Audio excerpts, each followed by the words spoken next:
rukun Yamani. Rukun Yamani itu rukun yang mendekati Hajar Aswad. Di situ nanti akan dibimbing begitu, Robbana Atina, itu biasanya Ustaz yang membimbing. Kita tidak usah ikuti itu. Kita dengan bahasa kita sendiri, dengan air zam-zam itu, kalau saya diajarin begitu kan. Jadi kita buka, kita biar doa itu apa ya Bapak, ini kan mungkin itu untuk oleh-oleh di kampung ya. Biasanya kalau orang Madura begitu, yang orang kampung-kampung itu begitu. Jadi itu nanti Bapak bisa bawa untuk oleh-oleh. Jadi caranya nanti ditutup rapat, dari sini sudah bawa lamban. Tapi itu biasanya gitu Pak, saya juga begitu bawa. Jadi jangan takut bawa zam-zam banyak. Jamaah saya itu bawa tuh sampai 1 jerigen. Tapi sebisa mungkin jangan bawa jerigen dari sini ya. Karena ada jamaah saya, orang Madura, pernah bawa jerigen. Yang jerigennya tuh mungkin dari kebanyakan rokok. Jadi jerigen itu sudah berumur di bawah. Itulah saya kasihan. Jadi di sana itu nanti sudah ada ya di toko nanti di bawah. Itu sekarang bukan jerigen lagi.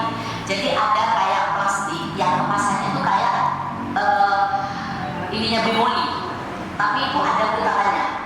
Jadi jangan lagi pakai bawa jerigen ataupun beli jerigen ya. Nanti minta tolong Ustaznya, karena saya untuk keberangkatan ini saya tidak bisa ikut, bisa minta tolong sama Ustaz, atau ini untuk beli pertama kali. Itu biasanya di bawahnya tower Zam-Zam itu banyak di situ, atau tower sofa. Sunrise itu tidak jauh dari situ. Nanti kalau di Mekah kita tidak jauh, alhamdulillah, tapi dia agak naik sedikit. Tapi di situ disiapkan kalau di sini kayak odong-odong gitu ya. Jadi memang untuk jemaah bagi yang, tapi kalau mungkin yang muda-muda bisa jalan lah, deket kok itu. Nah itu tip yang pertama. Terus nanti gini, ada tip lagi ya. Ini yang kadang terjadi di antara sesama teman. Itu kan satu kamar berempat. Satu kamar berempat itu. Jadi kita kumpul nanti ini pakai barisan. Maksudnya begini, agar kita tidak berpencar antara satu dengan yang lain, usahakan Bapak Ibu semua satu bis ini selalu bersama. Jadi jangan sampai nanti ketika di tempat tawaf nanti ada yang hilang, ada yang pecah. Bagaimana caranya?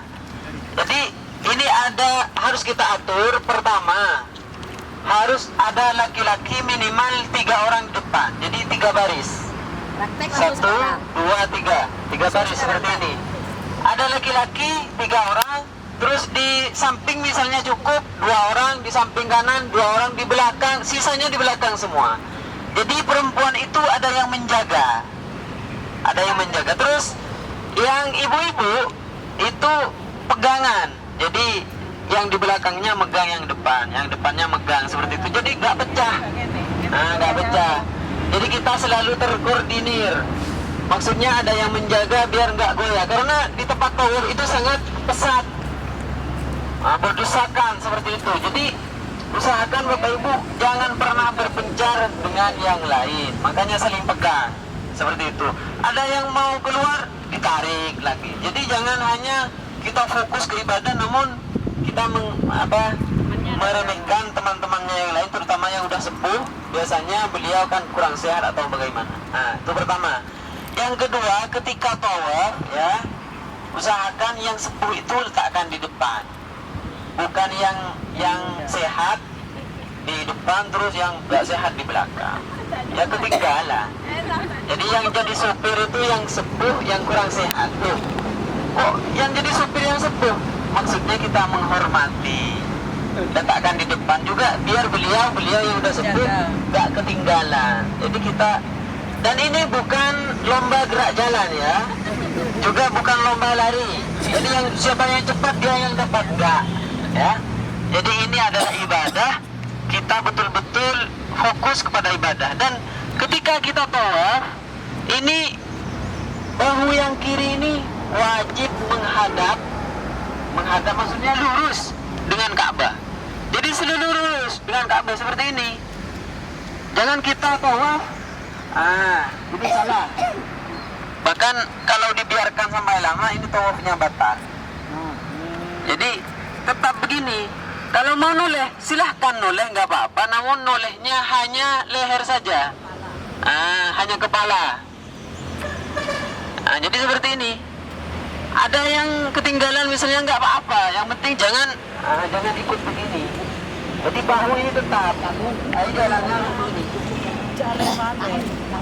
Nah, tetap terus sampai 7 kali putaran, seperti itu.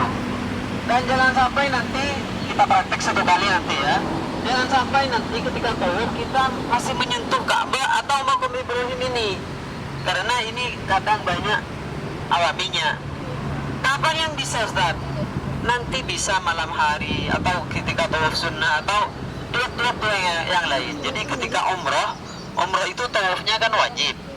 Jadi kita lagi ihram tidak boleh menyentuh Ka'bah dan Maqam Ibrahim.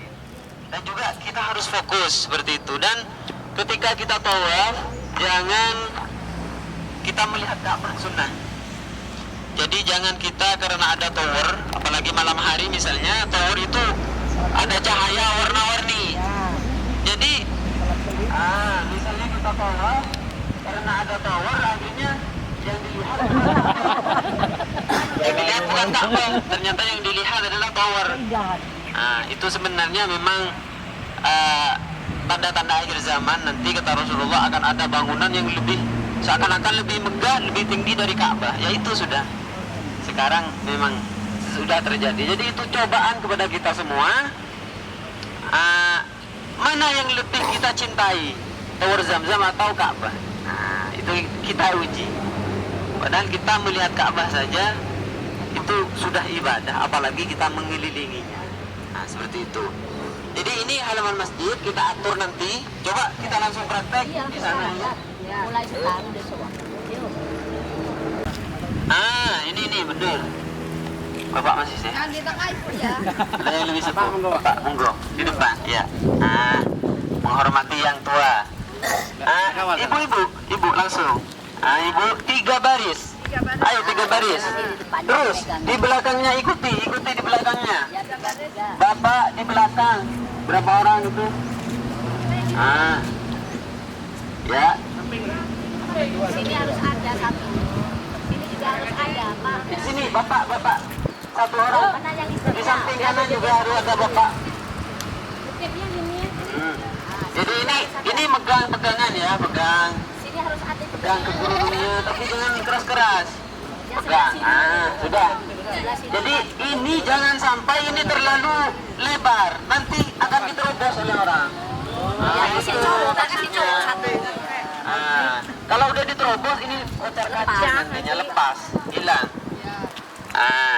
Jadi kita berangkat ini sama ya.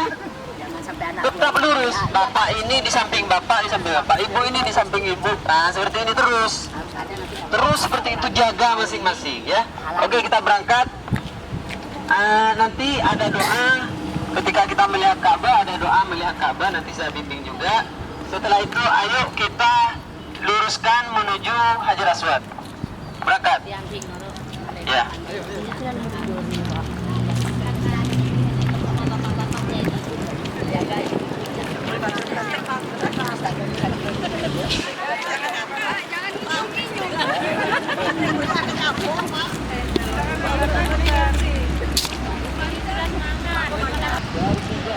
Jadi nanti di Mekah itu ada lampu hijau di masjid ya.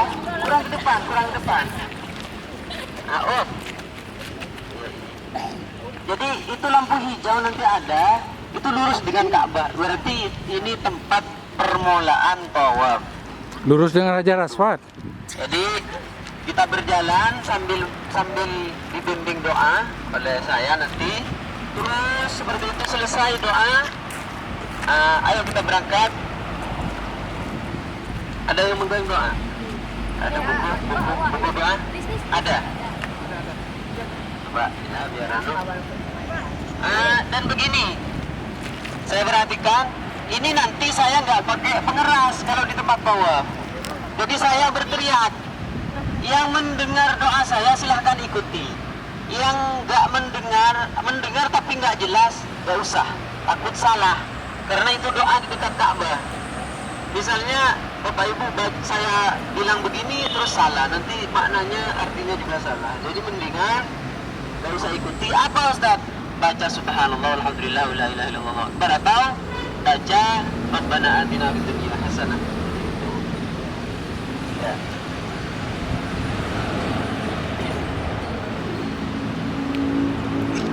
Ayo ikuti. Bismillahirrahmanirrahim. Bismillahirrahmanirrahim. Subhanallah.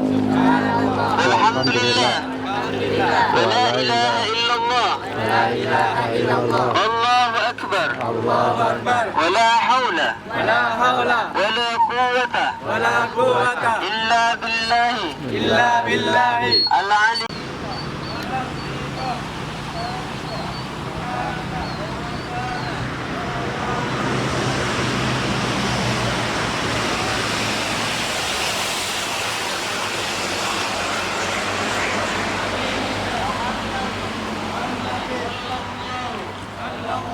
عليه وسلم. عليه وسلم. اللهم اللهم إني أسألك العفو العفو والعافية والعافية والمعافاة والمعافاة الدائمة في الدين في الدين والدنيا. والدنيا. Lam taghfir lana. Ini kalau masih ada sisa apa? Misalnya doa sudah selesai. Ini nanti akan saya tambah atau saya tambah. Ini namanya apa? Yamani. Ini juga sunnah dalam bacaan, namun tidak usah dikit-dikit. Lembek-lembek bisa mulai. Lembek. Aku Bismillah, Allahu Akbar. Bismillah, Allahu Akbar. Allahu Akbar. Allahu Akbar. Jadi tangan yang kanan. Sebenarnya ini kalau sudah diusap.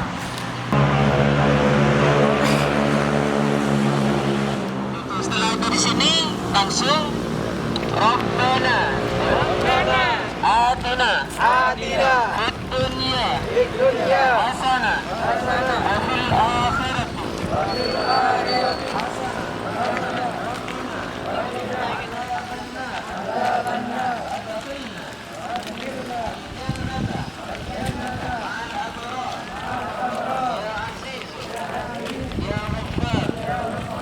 برحمتك يا أرحم الراحمين.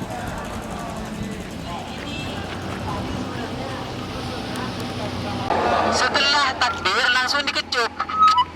Nah, Bismillah, Allahu Akbar. Nah, niatnya kita mengecup Hajar Aswad. Bismillah, Allahu Akbar. الله أكبر. Lalu bagaimana keutamaan kita mencium langsung dan hanya mengecup atau melambaikan tangan? Pahalanya sama. Masalah pahala sama. Namun kadang kita kan kurang set. Kalau enggak mencium, kalau enggak menyentuh, padahal kata Rasulullah itu sama dan hukumnya sunnah.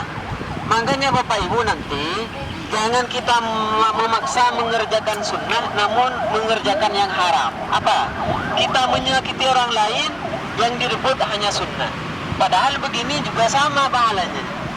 Kecuali memang ada kesempatan, monggo nggak apa-apa malam hari jam 2, jam 3 silahkan. Nggak apa-apa. Nah, ini yang wajib. Jadi kita lanjut lagi doanya lain. Nanti masalah doa yang penting ini dijaga ya. Ini tetap lurus dengan Ka'bah. Tetap lurus. Nah, walaupun mau menoleh, silakan kepalanya saja dan leher. Setelah itu saya mau menjelaskan tentang tawaf sunnah. Tawaf sunnah ini tidak usah mikot, tidak usah ke tempat mikot dulu. Tawaf sunnah ini cukup Bapak Ibu langsung posisi seperti ini dan tidak usah pakai baju ihram. Ya, tawaf sunnah. Untuk apa? Terserah niatnya Bapak Ibu. Untuk apa saja, tidak usah sa'i. Jadi cukup berputar 7 kali selesai. Namun bedanya, kalau umrah itu niatnya di tempat mikot. Kalau tawaf niatnya di tempat ini. Jadi ketika lurus dengan Hajar Aswad, niat dalam hati, ya Allah saya niat tawaf untuk anak saya, untuk almarhum ibu saya, ayah saya, untuk calon kekasih saya misalnya, atau siapa, terserah ya. Pokoknya untuk bisnis saya 7 kali. Sama caranya, berputar juga. Namun tidak usah pakai baju ihram, jadi pakai celana boleh, pakai sarung boleh. Itu tawaf sunnah. kalau ini kau pakai ihram karena ini umroh. Nah, mau ambil 100 kali 100 tawaf dalam satu kali boleh, itu sunnah. Namun kalau umroh itu harus ke tempat mikot dulu, keluar dari tanah haram. Mikotnya baik di Tanim atau di Ji'rana. Seperti itu. Ada pertanyaan? Tidak ada ya? Sementara ya ini yang penting nanti rapi itu aja. Jadi ini jangan sampai nanti terlalu lenggang. Ini nanti dimasuki oleh orang. Akhirnya aku kecil. Jadi usahakan kalau ketinggalan cepat ngejar. Ketinggalan cepat ngejar. Nah, juga tadi ketika saya bimbing ini kan nggak pakai kamera. Jadi saya mungkin nanti begini. Hanya berteriak. Bismillahirrahmanirrahim.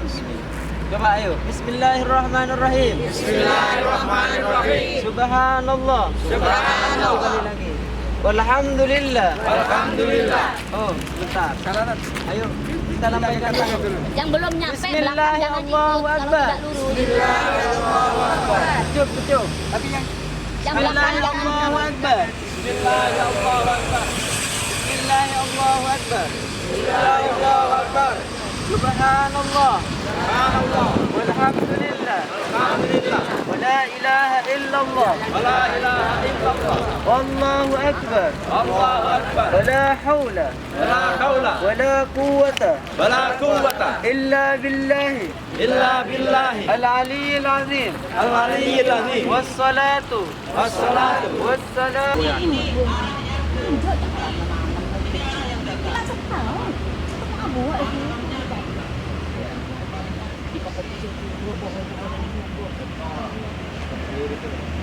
Jor apa militannya? Akhir. Kalau dibeli apa? Iya, Pak. Hah? Sebenarnya, harusnya tahu. Ini lampu hijau ini nanti Bapak Ibu ada doa juga saya bimbing. Namun setelah sampai di sini ini sunnah, bukan wajib ya. Sunnah mempercepat langkah. Jadi yang asalnya santai kita begini. Doanya. Jangan lari, gak usah lari. Robin Fir. Coba Rabbi. ayo. Rabbil fir, yuti. Warham. Wa taqaddam. Wa tajawaz. Tajawaz.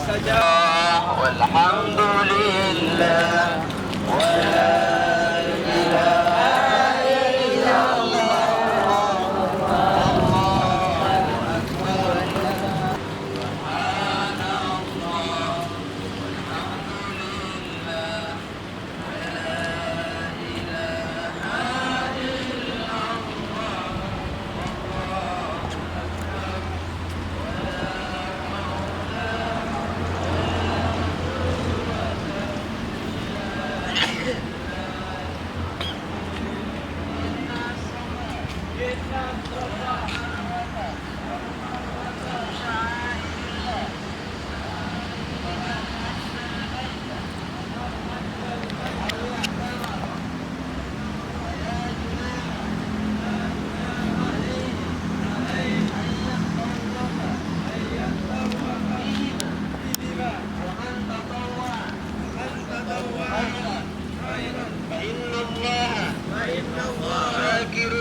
أسألك من خير ما تعلم وأعوذ بك من شر ما تعلم وأستغفرك من كل ما تعلم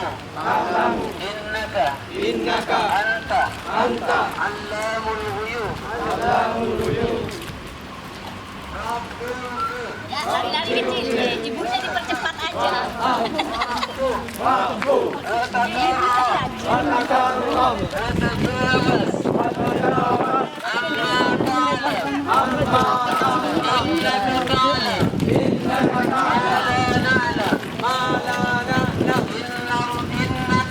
إنك أنت الله أعز الأكرم Dan ini sepatu atau sandal nanti dibungkus sebelum kita mau ke tempat tawaf. Jadi itu sudah ada ya dari travel tempat apa? Tas khusus sandal. Nanti Bapak Ibu masukkan. Setelah itu bawa, sudah nggak apa-apa. Bawa sampai selesai sa'i. Jadi walaupun di tempat sa'i kita tidak boleh pakai sandal. Tetap. Kapan? Ya setelah tahallul. Nah, tentang tahallul nanti, terutama ibu-ibu ini ya. Ibu-ibu ketika tahallul tidak boleh membuka kerudung sebelum digunting. Maksudnya gimana, Ustaz? Iya. Kan kita sebelum menggunting rambut, kita itu tetap wajib tutup aurat. Ya, tetap wajib kan? Rambut aurat. Ya, betul. Jadi sebelum kita gunting jangan dibuka dulu. Maksudnya ketika mau menggunting itu tangannya atau guntingnya masukkan ke dalam. Jadi kerudungnya dimasukkan seperti ini, jangan langsung itu. Apakah itu melanggar ihram? Bukan melanggar ihram, hanya dosa karena kita memajangkan aurat sebelum kita tahallul. Walaupun di luar sebenarnya juga haram. Kan masalah aurat itu Bapak Ibu ya bukan pelanggaran ihram. Jadi masalah aurat hanya ketika kita tawaf. Kalau tawaf rambutnya kelihatan, batal tawafnya. Misalnya rambut atau lengannya atau betisnya atau kaos kakinya sobek misalnya, itu batal karena auratnya kelihatan. Itu masalah aurat. Apakah wajib bayar dam? Enggak, tapi tawafnya batal. Kalau tawafnya batal, umrohnya juga batal kan, seperti itu. Hah? Jalan pakai kaos kaki nanti, kan wajib tertutup. Jadi yang seperti sholat, yaitu tawaf, ya. Kalau di luar itu misalnya sa'i nggak pakai kaos kaki, boleh tetap sah, namun dosa karena kelihatan auratnya. Bukan batal sa'inya, dosa karena auratnya kelihatan.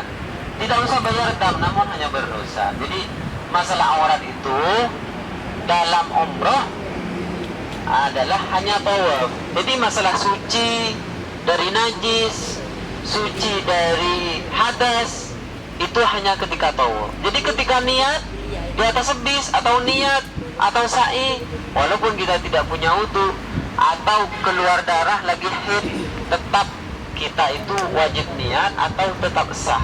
Namun ketika tawaf itu wajib suci, baik dari najis atau dari hadas, baik hadas kecil atau hadas besar. Dan bagi ibu-ibu yang nanti misalnya ketika niat itu gak keluar darah, bagaimana Ustaz? Itu nanti pakai cara beli pil. Beli pil khusus obat itu untuk mempercepat nggak ngalir, mempercepat suci. Setelah suci, kalau belum suci ya jangan tawaf dulu, nunggu di hotel, di kamar hotel, tetap pakai baju ihram biasa. Kalau mau ganti baju nggak apa-apa, namun jangan pakai wangi-wangian. Setelah suci nanti saya antar, misalnya besoknya atau malamnya saya antar tawaf dan sa'i dan tahallul. Itu jadi jangan ikuti, walaupun yang lain itu tawaf dan sa'i, kalau belum suci dari haid jangan dulu. Sambil lalu minum ada obat itu yang bercepat. Biasanya 1 malam itu udah bisa suci. Toh misalnya setelah tawaf keluar lagi ya nggak masalah. Yang penting di waktu tawaf itu selama tawaf suci, nggak masalah. Tetap umrahnya tetap sah, ya. Jadi ketika suci langsung adus, langsung tawaf 7 kali. Setelah tawaf ternyata keluar darah, sa'i dalam waktu haid nggak apa-apa, tetap sah. Setelah itu tahallul. Paham ya? Ada pertanyaan? Kan nggak disebutan itu itu Apa? multasam apa nanti jamaah yang belum. Oh iya. Yang mungkin Ada tempat-tempat istijabah ya di dekat Ka'bah. Ini Hajar Aswad ya. Ada multazam. Multazam itu apa Ibu? Tempat antara Hajar Aswad dan pintu Ka'bah. Ini tempat dikabulnya sebuah doa. Jadi ketika kita berada di posisi di sini, kita tidak usah dekat ya. Walaupun berada di sini, ini kan lampu hijau, ini lurus dengan Hajar Aswad. Jadi kita ini di sini sudah dinamakan multazam. Walaupun kita tidak dekat dengan multazam. Jadi walaupun kita ada di sana, tapi setelah lampu hijau ini namanya multazam. Yang penting sebelum pintu Ka'bah ini namanya multazam. Kita berdoa di sini kepada Allah lurus dengan multazam, doanya diijabah. Itu pertama. Yang kedua, doa diijabah itu di dekat makam Ibrahim. Ya, kita kalau misalnya tawaf sunnah berhenti sebentar di sana, kita doa di dekat makam Ibrahim. Ada juga Hijr Ismail, yang itu Hijr Ismail namanya. Hijr Ismail itu apabila kita sholat di dalamnya, pahalanya sama seperti sholat di dalam Ka'bah. Jadi walaupun sholat di dalam itu, kita pahalanya sama seperti masuk Ka'bah dan sholat di dalam. Jadi itu tempat-tempat istajabah. Selain yang tadi yang saya sebutkan, makam Ibrahim, Multazam, Hijr Ismail, seluruh Masjidil Haram itu diijabah, dilipat gandakan. Apalagi kita kalau beribadah, pahalanya kalau sholat pahalanya 100 ribu. Misalnya ini Masjidil Haram semua ini. Bahkan bukan hanya itu, banyak ulama yang menyebutkan pahala itu bukan hanya masjidnya, termasuk kita yang penting ada di tanah haram, walaupun ada di hotel, di semuanya itu. Jadi seluruh tanah haram, bukan hanya Masjidil Haramnya. Tanah haram itu luas lebar berapa kilo itu, puluhan kilo mungkin. Jadi luas, sangat luas tanah haram Mekah itu. Jadi banyak ulama yang menyebutkan bahwa 100.000 kali itu bukan hanya di masjidnya, tapi kalau di Madinah hanya masjidnya. Kalau di Madinah, karena Rasulullah menyebutkan sholatun fi masjidi hadza, kata Rasulullah, sholat di masjidku ini, kata Rasulullah. Jadi keutamaan Masjidil Haram itu begini. Rasulullah dulu ketika di Arafah, Rasulullah itu ada di Arafah. Ini Arafah, ini tanah haram Mekah. Ini Rasulullah mau sholat zuhur, Rasulullah masih bergeser dari Arafah ke tanah haram Mekah. Kenapa? Karena Arafah dan tanah haram Mekah lebih utama tanah haram Mekah. Makanya ada masjid di sana, Masjid Namirah namanya. Itu separuhnya ada di tanah haram Mekah, separuhnya ada di Arafah. Itu sejarahnya begitu Rasulullah. Jadi mumpung kita ada di tanah haram, perbanyaklah ibadah. Takutnya Bapak Ibu, inilah terakhir kunjungan Bapak Ibu ke Mekah. Takut seperti itu. Kita tidak tahu kapan kita akan meninggal. Tapi walaupun seperti itu, prasangka seperti itu, namun kita tetap berharap. Makanya nanti ketika mau pulang, ya, di tawaf wada, kita itu salamnya bukan selamat berpisah, tidak. Kalau selamat berpisah, ya nggak ketemu lagi. Bagaimana? Sampai jumpa lagi, wahai Ka'bah. Gitu. Ya, kalau sampai jumpa lagi, nanti berjumpa lagi, insya Allah. Sudah? Ya. Mungkin Ada ada pertanyaan pertanyaan? dari jemaah. Nanti bisa ditanyakan pokoknya jangan malu-malu, sudah konsultasi dengan saya yang tahu bahasa Madura langsung jak Madura. Pokoknya semuanya Jawa. jangan malu-malu. Nanya apapun itu, walaupun tentang hal-hal yang misalnya kalau ditanyakan di banyak orang malu, silahkan. Nanti bisa japri atau bisa panggil. Mau nanya ini, Tuhan.